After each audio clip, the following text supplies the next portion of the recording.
Keir Starmer, a man not unfamiliar with shocking decisions, has once again left Britain reeling with an announcement that directly contradicts the very policies he has previously criticised. Once more, Starmer demonstrates that he has no genuine regard for the wishes of the people. Behind his pretty promises lies a plan that has left the entire nation stunned. Let's delve into what's really happening and why we cannot trust him. But first, be sure to like and subscribe to stay updated on the hottest political news from across the country. Recently, Keir Starmer agreed to a controversial deal regarding the deportation of migrants to the Chagos Islands, which has sparked a wave of criticism from various quarters. According to the latest information, asylum seekers will be sent to St Helena, a British overseas territory located over 5,000 miles away in the heart of the Atlantic Ocean.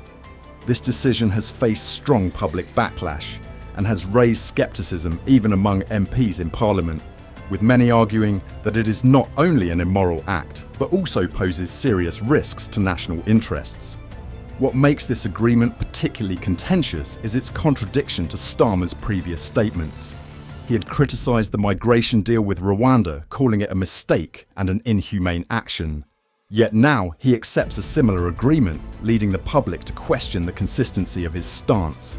Clearly, this contradiction is creating a tangled web, raising doubts about Starmer's motives and commitment to humanitarian principles.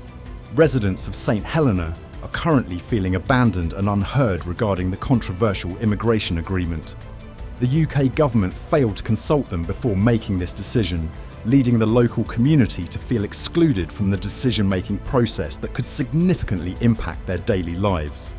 Andrew Turner, a member of the local council, has openly expressed concerns about the unprecedented challenges that this small island will face in the near future.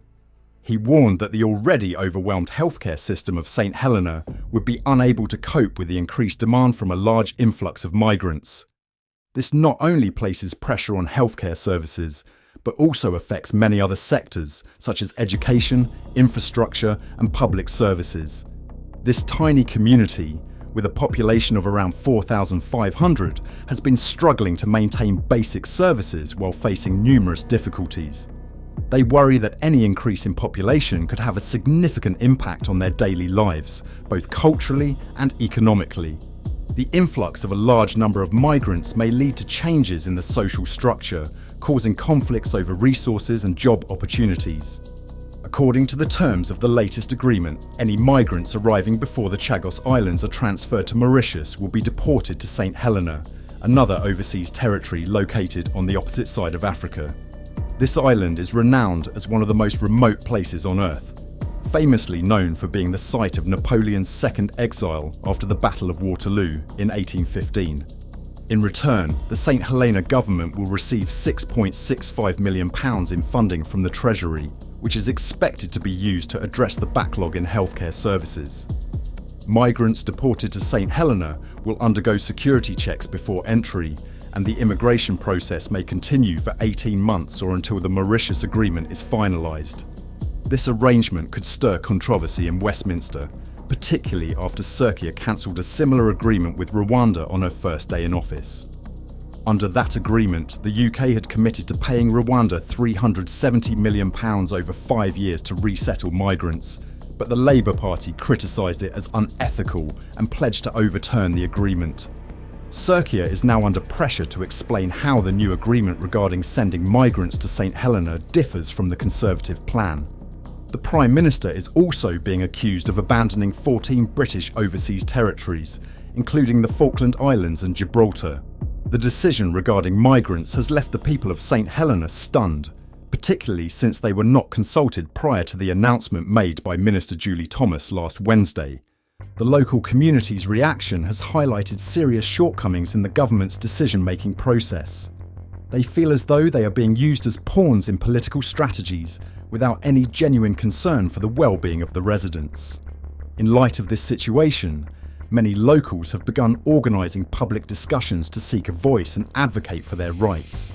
They demand greater accountability from the government when considering decisions that affect their lives. This situation not only generates public discontent toward Keir Starmer's decision and his government, but also raises questions about fairness in the political decision-making process. It is high time for the UK government to reassess how it interacts with small communities like St Helena, ensuring that their voices are heard and respected. In an era of globalisation and increasing migration, decisions like these cannot be made without the participation of those directly affected. What is urgently needed now is an open dialogue between the government and the people of St Helena to build more relevant and responsible policies for the future. Only when the local community is heard and involved in the decision-making process can they feel secure and confident about their future. Let us work together to create a stronger voice to protect the rights and future of St Helena. The Chagos Islands are not only a remote territory, but also home to Diego Garcia, one of the most important military bases of the United States in the Indian Ocean region. Since 2021, this archipelago has become a stopping point for hundreds of migrants from Sri Lanka who are trying to escape the brutal political repression in their homeland. The arrival of these migrants has sparked intense debates about how the British government is handling migration issues and its foreign policy. Deporting these migrants is not merely a political decision, it also exposes the complexities of international relations and humanitarian challenges. Addressing the migration situation in the Chagos Islands is indeed a difficult puzzle for the British government, but many citizens are concerned that Starmer's approach to the issue may create more trouble than it brings real solutions. In fact, many political analysts have warned that deporting migrants to St Helena may not be the sustainable solution the government hopes for. They emphasise that the lack of consultation with the local community could lead to unforeseen consequences in the future. Not only will this affect the lives of the migrants, but it could also disrupt the lives of the local residents, who are trying to preserve their culture and way of life in an increasingly turbulent world. The people of St Helena are worried that the presence of a large number of migrants will affect their daily lives and put pressure on the basic services they rely on. These concerns are not unfounded. They reflect the fears and insecurities many small communities like St Helena are facing in the current political and social landscape. Meanwhile, the government seems not to be genuinely listening to these voices, creating an atmosphere of tension and dissatisfaction among the people. From these serious developments, let's shift to a lighter yet equally interesting topic. Princess Kate has recently returned to her public role after a long break due to health issues. Her return following abdominal surgery and chemotherapy is a positive sign not only for herself but also for her family and the community. Kate Middleton, known for her elegance and style, has always been a beloved public figure. Experts suggest that with this return, Kate may bring subtle changes to her fashion style. This reflects a statement that, despite facing numerous challenges in her personal life, she remains a fashion icon capable of blending luxury with modernity. The brands she loves, such as Alexander McQueen and Jenny Packham, may make a comeback in her wardrobe, promising surprises for her fans. A style expert commented, "We can expect more from her favourite brands, along with fresh designs that may reflect Kate's growth and changes after her difficult times." The princess's return is not just about fashion, it's also a powerful message about strength and resilience. Her image may inspire many others, especially those struggling with health issues or difficulties in life. In today's society, seeing a public figure return strongly after facing personal challenges can bring hope and motivation to many. So, what do you think about Princess Kate's return? Could her changes in style revive the image of a fashion icon? Please share your thoughts in the comments below.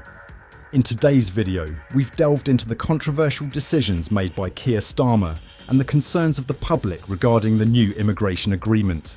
We also discussed the return of Princess Kate and the intriguing changes in her style. What do you think about what we've discussed today? Feel free to share your thoughts in the comments section below.